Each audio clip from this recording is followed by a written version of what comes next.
तालियां बजाने के लिए धन्यवाद। हमारा प्रोग्राम भी एक तरह से बहुत ही अच्छे से शुरू हुआ है, बहुत ही शांति के साथ भाई साहब संचालन कर रहे हैं और आप लोगों ने गीत और बहुत ही अच्छा, बहुत ही क्रिएटिव बाबा साहब को जो फूल माला अर्पण की है, ये भी मुझे बहुत ही आनंद हुआ उस फूल की माला को देखकर। तो जिन्होंने भी बनाई है तो उनका भी मैं बहुत धन्यवाद देता हूँ। और ख़ास करके इतनी मेहनत से ये जो हॉल को आप लोगों ने तैयार किया और पिछले कल से जो इसकी तैयारी कर रहे हैं, और बहुत ही सुंदर था। एक सब टीम वर्क करके सब साथ में मिलके जो कुछ कर रहे हैं, जो आनंद उत्साह का और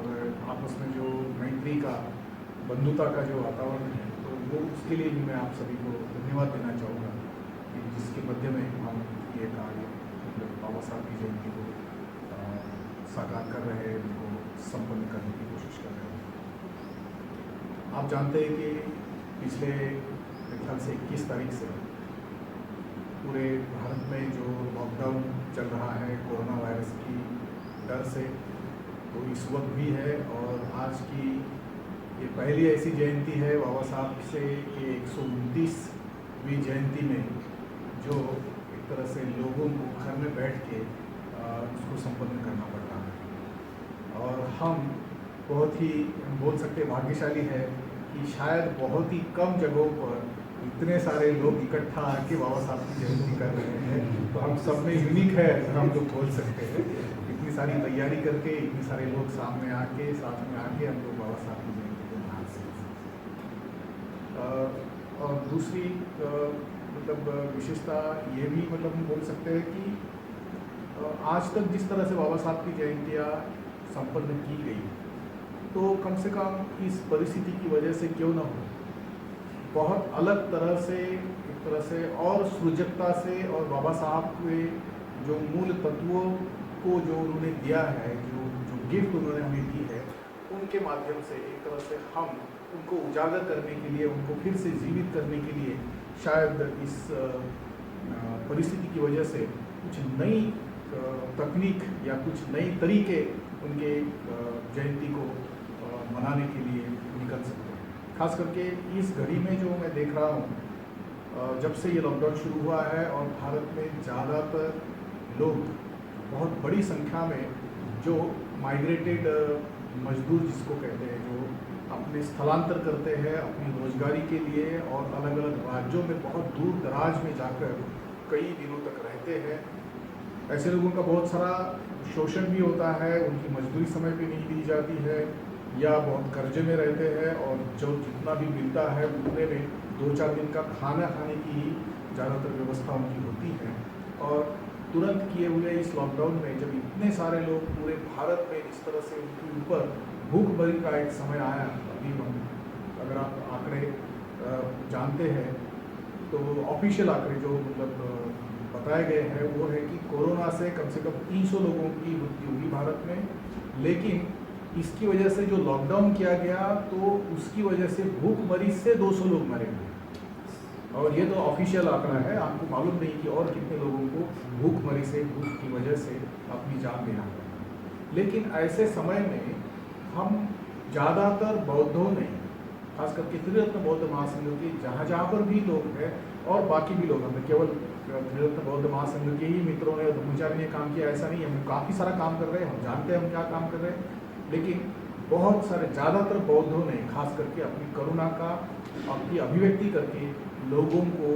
भोजन की व्यवस्था, उनके घर में राशन की व्यवस्था करने के लिए बहुत सारा दान दिया है। और ये करुणा की अभिव्यक्ति जो है, हम बोल सकते हैं ये लंबे समय से, पिछले 15 दिन से चलते आया हुआ, बाबा साहब की जयंती के उपलक्ष्य में, बाबा साहब की याद में, बाबा साहब जिस तरह से करुणा के प्रतीक है, बाबा साहब ने जिस तरह से बुद्ध का धम्म दिया है और जो हमें करुणा के विकास के लिए मदद करता है या उसकी आदर्श की तरफ जाने के लिए हमें सहायता करता है, तो मेरे ख्याल से ये बहुत ही अच्छा उदाहरण है, बहुत ही बड़ा ऐसा उदाहरण है कि आज भी लाखों लोगों को उनके भोजन के लिए, उनके जीवन में जो दुख आ रहा है उसको कम करने के लिए जो है हम इतनी बड़ी मात्रा में लोग काम कर रहे हैं। तो एक तरह से बाबा साहब के बारे में बताए क्या ये, या उनकी जयंती पर ये जब सवाल आता है तो मेरे मन में कल से एक ही बात आ रही है कि बहुत कुछ बताने के लिए तो नहीं है, क्योंकि ज़्यादातर लोग बहुत कुछ जानते हैं, ज़्यादा सब कुछ जानते हैं एक तरह से। बाबा साहब क्या थे, बाबा साहब ने क्या किया, ये हम सब जानते हैं, तो कुछ नई सी बात नहीं है। जो भी कहेंगे एक तरह से रिपीटेशन ही होगा। लेकिन बाबा साहब ने जो किया है उनके प्रति कृतज्ञता व्यक्त करना हम कितनी भी बार करेंगे और कितनी भी अच्छे शब्दों में करेंगे वो कम ही होगी। और मुझे लगता है कि वो जानकारी की बजाय ये एक तरह से मैं जो कुछ दो शब्द बोल रहा हूँ वो मात्र एक जो कृतज्ञता बाबा साहब के प्रति व्यक्त करना चाहिए, हम सभी लोगों ने जो कृतज्ञता उनके प्रति व्यक्त करना चाहिए, उसके संबंध में मैं कुछ बोलूँगा। अर्थात मैं अपनी कृतज्ञता जो है उनके प्रति व्यक्त करने की कोशिश करूँगा। और ख़ास करके ये पहली बात मैंने जो बताई, आज जिस तरह से बौद्धों ने और बाकी लोगों ने भी किया है भारत में, तो जिस तरह से बाबा साहब के अनुयायियों ने भारत में आज इस बहुत मुश्किल घड़ी में जो अपनी करुणा का प्रदर्शन किया है वो एक तरह से बाबा साहब की ही कृपा है। आप जानते हैं कि एक समय था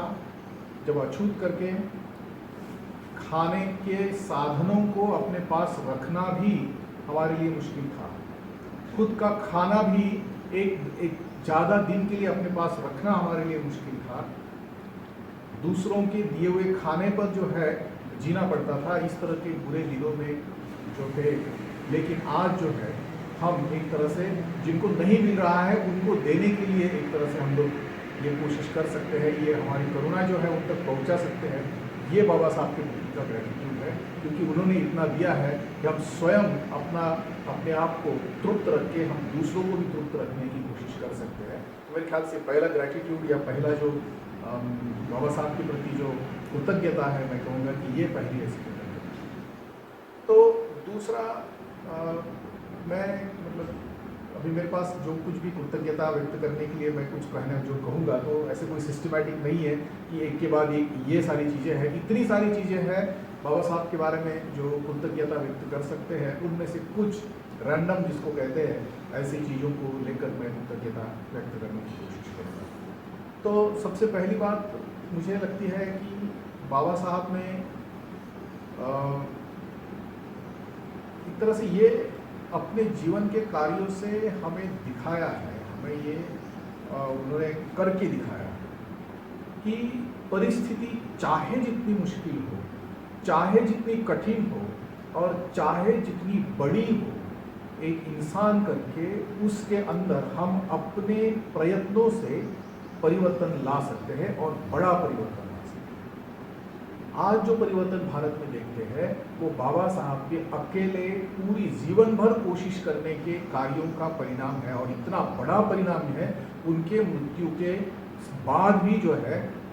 उसका अनुभव, उसका फायदा जो है हम लोग उठा रहे हैं। इतना ही नहीं, इसके बाद में भी अन्य देशों के लोग भी, पूरी दुनिया के लोग भी उसका फायदा उठाएंगे। भारत की ये जो जाति प्रथा है और जिस तरह से एक तरह से अमानुष जो प्रथाएं जो है, जो एक तरह से सामाजिक शोषण की व्यवस्था जो है वो इतनी बदतर हालत में होने के बाद भी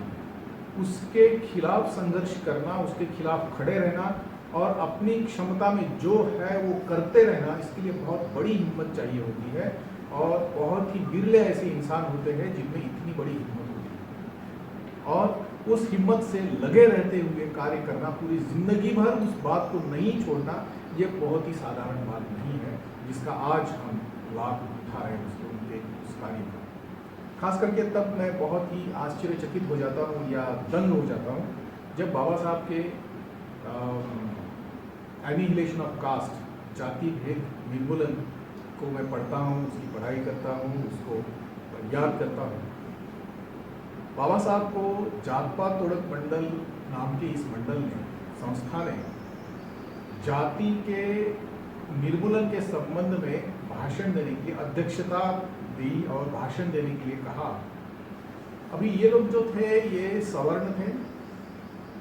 सवर्णों के बीच में जाकर जाति कैसी तोड़ी जा सकती है, ये बातें उनको कहनी थी। वक्त ऐसा था कि जिस वक्त खास करके सवर्णों की तुलना में अछूतों को, उस वक्त के बात में कहता हूँ, सही में कोई किसी तरह की ताकत नहीं, किसी तरह की आर्थिक सत्ता नहीं, ताकत नहीं थी, किसी तरह से मानसिक ताकत नहीं थी और किसी तरह से कोई सहायता नहीं थी। ऐसे वक्त उनके बीच में जाकर उनकी जो बुनियाद है, जिस बुनियाद पे वो बसे हैं, जो उनके धर्मशास्त्र है, ये इस अनुचित प्रथा की जड़ है और उन धर्मशास्त्रों को पहले निष्कासित करना पड़ेगा। ये बताने की जो हिम्मत रखता है, ऐसी बहुत ही मुश्किल घड़ी में ऐसी हिम्मत जो है वो बहुत ही अद्वितीय है, ऐसा मैं समझता हूँ। इतना ढाढ़स कहाँ से आता है, ये मतलब आश्चर्य की बात है। मैं हर वक्त जो है जब उसको याद करता हूँ बड़ा आश्चर्यचकित हो जाता हूँ। तो सही में आश्चर्य की बात है कि बाबा साहब की इतना ढाढ़स कहाँ से आया। आज की परिस्थिति में थोड़ा सा भी हमें डर लगता है, थोड़ा सा भी लगता है कि नहीं ये लोग क्या कहेंगे, इन लोगों के बीच में मैं कैसा कहूँगा, तो हम रुक जाते हैं, अपने भाषण को मोड़ देते हैं या बोलना ही बंद कर देते हैं। लेकिन बाबा साहब जिस तलवार की धार के समान अपने शब्दों को उनके बीच में जाकर रखने की ताकत रखते हैं, कि जो मतलब बहुत ही बड़ी ताकत है, ऐसा मुझे लगता है। और उसी हिम्मत की वजह से, उसी ताकत की वजह से जो है बाबा साहब जो कर पाए वो कर पाए। अर्थात उन्होंने जिन विचारों को रखा, उनके विचारों में किसी तरह का कोई द्वेष हम नहीं देखते। वो अगर धर्मशास्त्रों को निष्कासित करना चाहिए, ये कहते हैं, वो करुणा से कहते हैं, क्योंकि जिन लोगों का इससे शोषण हो रहा है उनको वो बचाना चाहते हैं, उसको वो मुक्त करना चाहते हैं। और इतना ही नहीं, जो शोषण करता है, शोषण करता भी उसकी जो संकुचित मानसिकता में है, उसको भी उसकी अपनी उस संकुचित मानसिकता से बाहर निकाल कर जो है उसको भी इंसान बनाने के लिए ये करना चाहते हैं। और इसलिए सभी के प्रति करुणा से जो इंसान बात करता है, वो सत्य की बात करता है, भले ही वो सत्य की बात जो है कड़वी लगे, लेकिन वो सभी के कल्याण की होती है। और ये बात जो है जब जातिभेद निर्मूलन की बात हम करते हैं, जब उसकी याद करते हैं, तब हमें दिखती है कि बाबा साहब इतने तेजस्वी, उनकी प्रज्ञा इतनी गहरी जो है और इतनी हिम्मत, उनकी ताकत इतनी गहरी जो है, वो किस वजह से, मेरे ख्याल से उनकी उस करुणा के लिए, उनके उस करुणा भरे एक तरह से इस क्या बोलते हैं कि कार्य के लिए मैं उनके प्रति कृतज्ञता व्यक्त करता हूँ। मैं काफ़ी उससे प्रभावित होता हूँ और मुझे आशा है कि मुझ में भी वो आए और वो जो भी उनको अपने बाबा साहब के जो अनुयायी समझते हैं, उन सब में वो ढाढ़स आए, वो करुणा उन सब में आए, ताकि बाबा साहब का कार्य जो है ये हम आगे लेकर जा सकें। दूसरा, बाबा साहब ने जो संविधान लिखा, संविधान की भी बात अगर हम करते हैं तो उस वक्त जब उन्होंने वो संविधान लिखा, उस वक्त उनकी शारीरिक स्थिति जो है वो इतनी अच्छी नहीं थी। बहुत मेहनत करके उन्होंने ये लिखा, क्योंकि वे जानते थे कि भारत अभी अंग्रेजों से, उनकी गुलामी से मुक्त तो हो जाएगा, लेकिन हजारों सालों से जो ब्राह्मणवाद की गुलामी भारत पर है, हमारे लोगों पर है, उससे मुक्त नहीं होगा। उससे अगर मुक्त करना है तो एक लंबे समय तक एक ऐसी व्यवस्था भारत में होनी चाहिए जो एक तरह से मानवता के मूल सिद्धांतों पर आधारित होनी चाहिए। और इसलिए उन्होंने समता, स्वतंत्रता और बंधुता पर आधारित जो नई समाज की व्यवस्था, नई राजनीतिक व्यवस्था जो है, उसकी नींव डालने के लिए अपनी स्वयं की शारीरिक स्थिति और अपनी स्वयं की जो बड़ी दर्दनाक, दुखदायक ऐसी स्थिति होने के बाद भी उन्होंने उसको पूरा किया और बहुत ही ऊंचे दर्जे का कॉन्स्टिट्यूशन जो है भारत को दिया, संविधान भारत को दिया। और आज संविधान के 70 साल बाद आज जो बनाया है, आज जिस तरह से भारत में परिवर्तन हम लोग देखते हैं, भारतीय लोगों के मानसिकता में जो परिवर्तन की शुरुआत हम लोग देखते हैं उस संविधान की वजह से है। और इसलिए केवल हमें नहीं, केवल जो अनुयायी समझते हैं बाबा साहब के उनको नहीं, बल्कि भारत के हर एक को बाबा साहब का इसके प्रति जो इसकी वजह से ऋणी होना चाहिए, उनके प्रति कृतज्ञ होना चाहिए। और एक बात खास करके, जब किसी को यहीं तक बाबा साहब रुके नहीं, बाबा साहब जब मनुष्य के अस्तित्व की, उसके एक तरह से दुख मुक्ति की बात सोचते हैं, उनकी समस्याओं से उसको मुक्त करने की जब बात सोचते हैं, तो खास करके वो परिपूर्ण रूप से उस दुख से बाहर आए, इस ढंग से वो सोचते हैं। ऐसा हम नहीं, मात्र संविधान निर्माण होने से, मात्र राजनीतिक परिवर्तन होने से यह जो दुख जो है यह समाप्त होने वाला नहीं है। खास करके मनुष्य को मनुष्य करके उसके जीवन का ध्येय या उसके जीवन की जो समर्पकता जो है, उसको अगर उसका मूल्य करना है, उसको अगर एक तरह से देखना है, तो और दूसरी बात जरूरी है। और बाबा साहब जो कहते हैं कि मनुष्य को जीवन यापन के लिए विशेषतः धर्म की जरूरत होती है, क्योंकि मनुष्य यह एक तरह से उसका अस्तित्व अगर हम देखते हैं तो वो मात्र बुद्धि से बना हुआ नहीं है, मात्र इस जीवन में आने के बाद जन्म से मृत्यु तक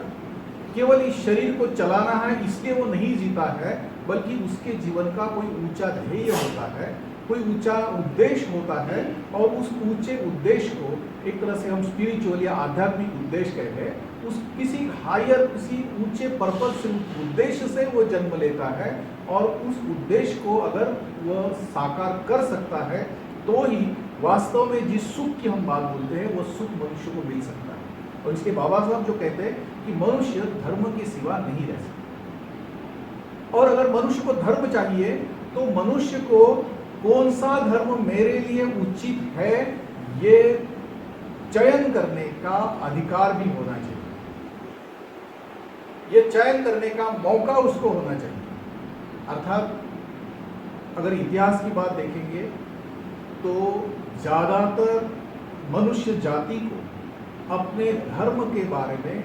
चॉइस जिसको बोलते हैं, चयन करने का अधिकार या उस ऐसा मौका नहीं था। आज भी बहुत सारे लोगों को अपने धर्म को अपनी इच्छा के अनुसार और अपनी बुद्धि के अनुसार चयन करने का मौका नहीं है। लेकिन बाबा साहब ने ये बहुत बिरली बात हमारे लिए तय करके दी है। बाबा साहब ये कहते हैं कि कोई भी धर्म जो है मनुष्य के लिए अगर है तो मनुष्य ने उसको कुछ निकष लगाकर वह धर्म मेरे उपयोग का है या नहीं ये तय करना चाहिए। यह विचार जो है बहुत बड़ा क्रांतिकारी विचार,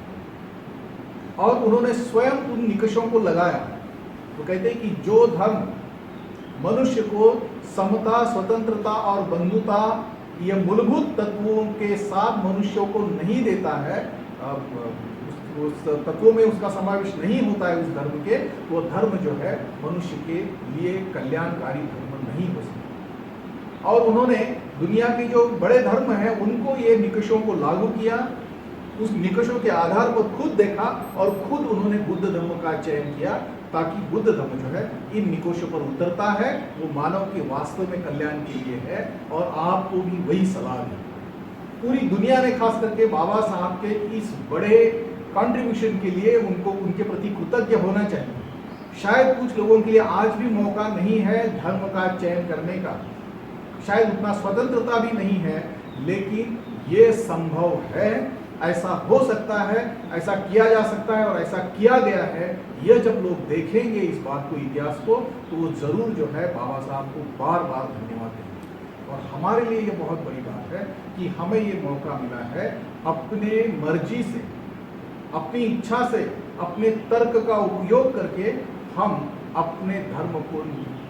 तय करते हैं। इसलिए जो बौद्ध होता है, बौद्ध जन्म से नहीं होता। कोई भी मनुष्य बौद्ध होता है वो बुद्ध धर्म और संघ को जानबूझकर समझते हुए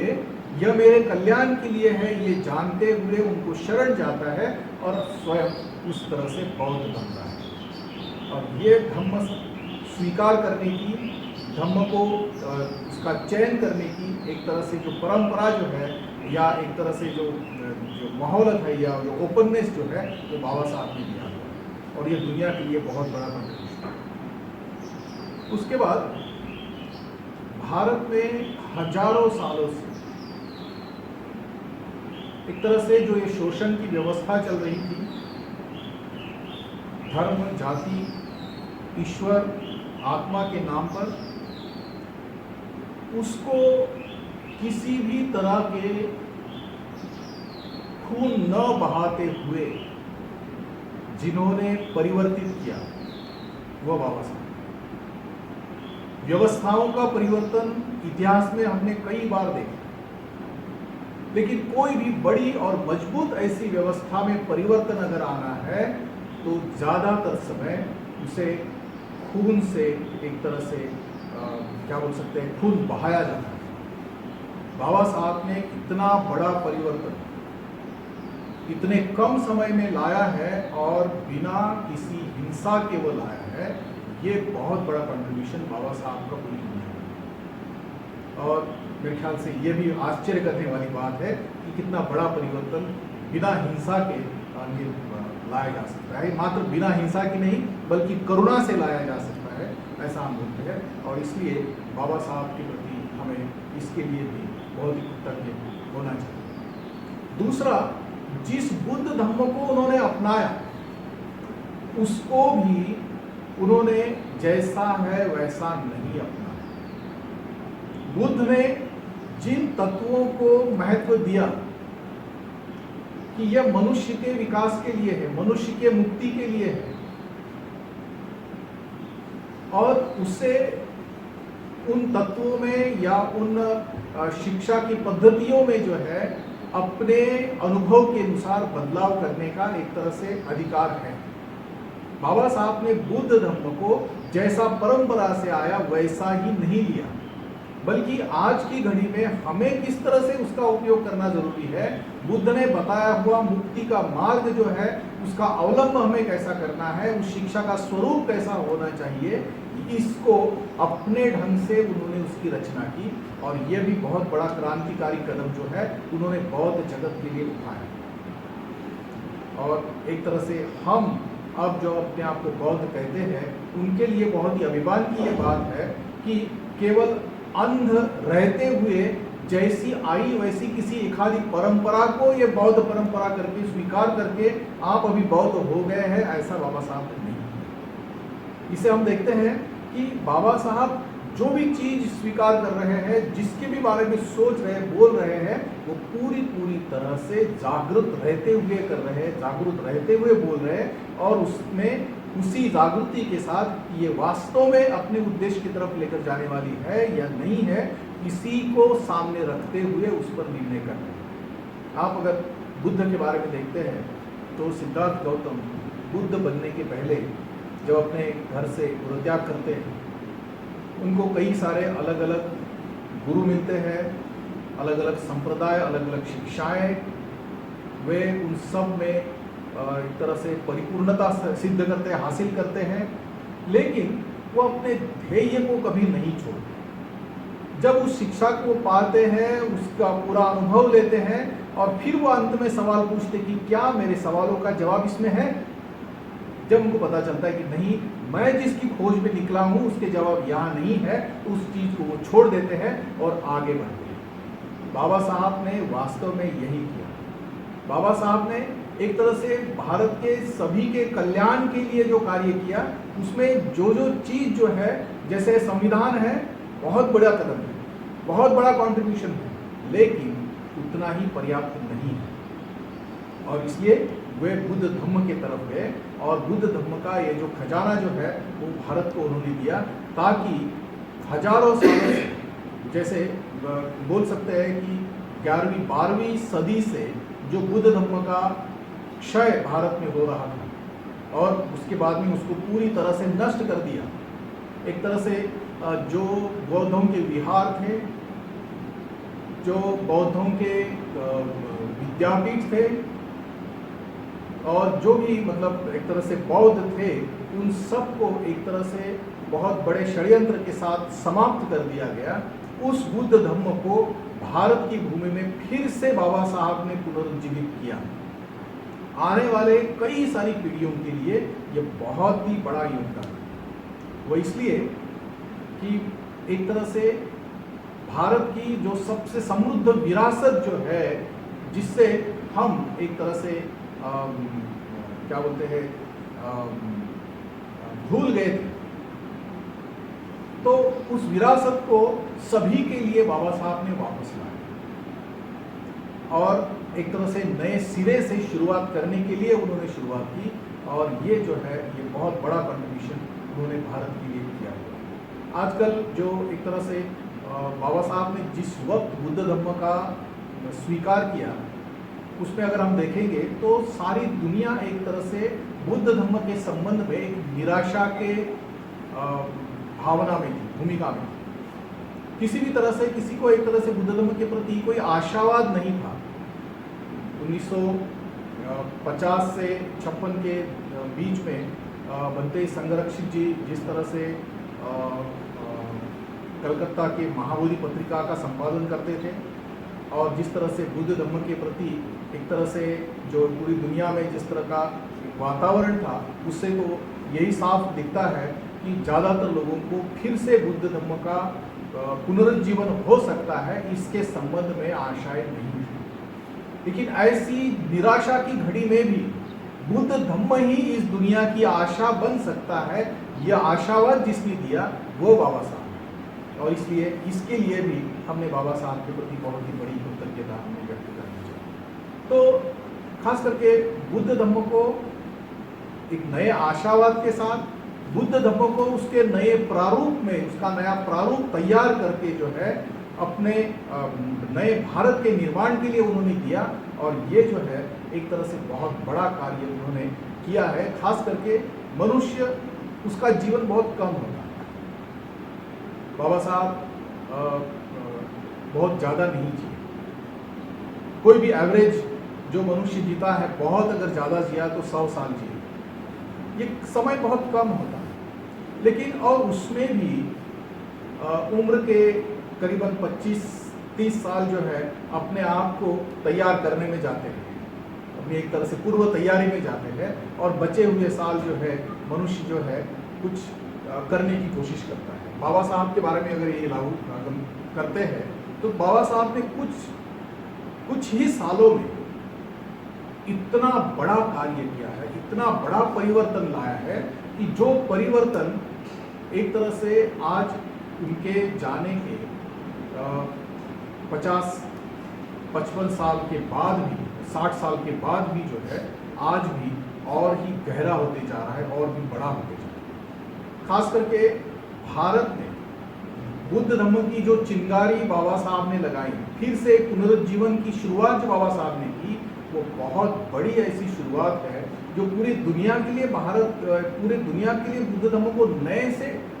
खड़ा करने की ये शुरुआत है। और जिस क्रांति की, जिसे हम धम्म क्रांति कहते हैं, उस धम्म क्रांति के हम एक तरह से सिपाही हैं जो आज यहाँ पर बैठे हुए हैं। आज बाबा साहब की याद करें। जो भी मनुष्य भारत में समता, स्वतंत्रता और बंधुता, इन मानवीय मूल्यों को अपनाता है और जो भी मनुष्य के विकास में रुचि रखता है, मनुष्य के एक तरह से संपूर्ण दुख मुक्ति में जो कुछ दिलचस्पी रखता है, वह वास्तव में बुद्ध धम्म के करीब है। लेकिन उससे भी आगे जो मनुष्य बुद्ध धम्म और संघ को शरण जाता है और उसके अनुसार अपने आप को परिपूर्ण रूप से परिवर्तन करने का मार्ग स्वीकार करता है, जिसे हम शरण गमन कहते हैं, बौद्ध होना कहते हैं, तो जानबूझकर इस तरह से ये बौद्ध होना और बौद्ध होकर स्वयं के कल्याण के साथ दुनिया के कल्याण के लिए कार्य करना, ये जो एक तरह से संदेश बाबा साहब ने अपने जीवन में दिया हुआ है इस धर्मांतरण के माध्यम से, ये बहुत बड़ा संदेश जो है एक तरह से भारत को, पूरे भारत को फिर से एक बार समृद्ध भारत बनाने के इस दिशा में हमें ले जाए। खास करके अभी पिछले कुछ सालों में एक तरह से ये जो शुरुआत बाबा साहब ने 1956 में की, जब हम इसको शुरुआत जब कहते हैं तो आज भी, और उस वक्त 1956 में तो ज़्यादा ही था, भारत में खास करके विषमतावाद का, ब्राह्मणवाद का बहुत बड़ा ऐसा मजबूत पकड़ जो है आज भी समाज पर है, और वही पकड़ जो है किसी न किसी तरह से और मजबूत होना चाहती है, और उसके लिए जो है जो भी प्रयास आप लोग देख रहे हैं चारों तरफ हो भी रहे हैं। लेकिन बाबा साहब ने लगाई हुई ये जो आग है परिवर्तन की, बाबा साहब ने समता का जो एक तरह से नए से शुरू की हुई है जो क्रांति जो है, वो भारत की मनुष्यों के मन की जड़ में इतनी गहराई तक पहुंची हुई है कि इसके आगे कोई भी इस क्रांति को पीछे लेकर नहीं जा सकता। शायद कुछ समय हमारे मन में वो निराशा पैदा हो, शायद कुछ समय हमें लगे कि हम कमजोर भी पड़ रहे हैं, लेकिन बाबा साहब के इस संदेश को अगर हम मन में कायम रखते हैं, वास्तव में बुद्ध धम्म और संघ को अगर शरण जाते हैं और धम्म के तत्वों को अपने जीवन का हिस्सा बनाते हैं और ज़्यादा लोगों तक ये पहुंचाने की अपने अपने तरह से या अपनी अपनी क्षमता के अनुसार अगर हम प्रयास करते रहते हैं, तो यही क्रांति जो है आने वाले सालों में भारत को एक नया भारत बनाने के लिए काम आ सकता है। और इसलिए मैं यही मतलब खास करके बोलना चाहूँगा कि हमें ऐसी घड़ी में, जो मुश्किल घड़ी से हम लोग गुजर रहे हैं, ऐसी घड़ी में निराश होने की ज़रूरत नहीं है। वास्तव में घड़ी मुश्किल है, लेकिन अगर उस उदाहरण की तुलना की जाए जो बाबा साहब ने उस जात पात तोड़क मंडल के सामने वो भाषण देने के लिए जिस तरह से अपनी बहुत बेजोड़ हिम्मत दिखाई थी, बाबा साहब की इस हिम्मत को जब हम देखते हैं तो हमें आज की घड़ी में, जो आज ये मुश्किल घड़ी है, वैसी ही हिम्मत बाबा साहब से लेकर जो है एक नए भारत को निर्माण करने के लिए कार्य करना बहुत ज़रूरी है। अगर हमारे अंदर वो हिम्मत है, अगर हम बने रहते हैं, लगे रहते हैं और अपनी अपनी क्षमता के अनुसार बुद्ध धम्म का आचरण करते हैं और लोगों पर तक ये जो कल्याणकारी संदेश पहुंचाते रहते हैं, तो मैं कहता हूं कि चाहे जितनी मुश्किलें आए, चाहे जितनी बुरी परिस्थितियां आए, शायद हम जो ये संस्थाएं, शायद इंस्टीट्यूशंस या बहुत सारे जो कार्य हम लोग कर रहे हैं, शायद एक बौद्ध करके या SC करके, शेड्यूल कास्ट करके जो बहुत सारी जो काम हम एक दूसरे के कल्याण के लिए कर रहे हैं, शायद वो कुछ समय नहीं भी कर पाए,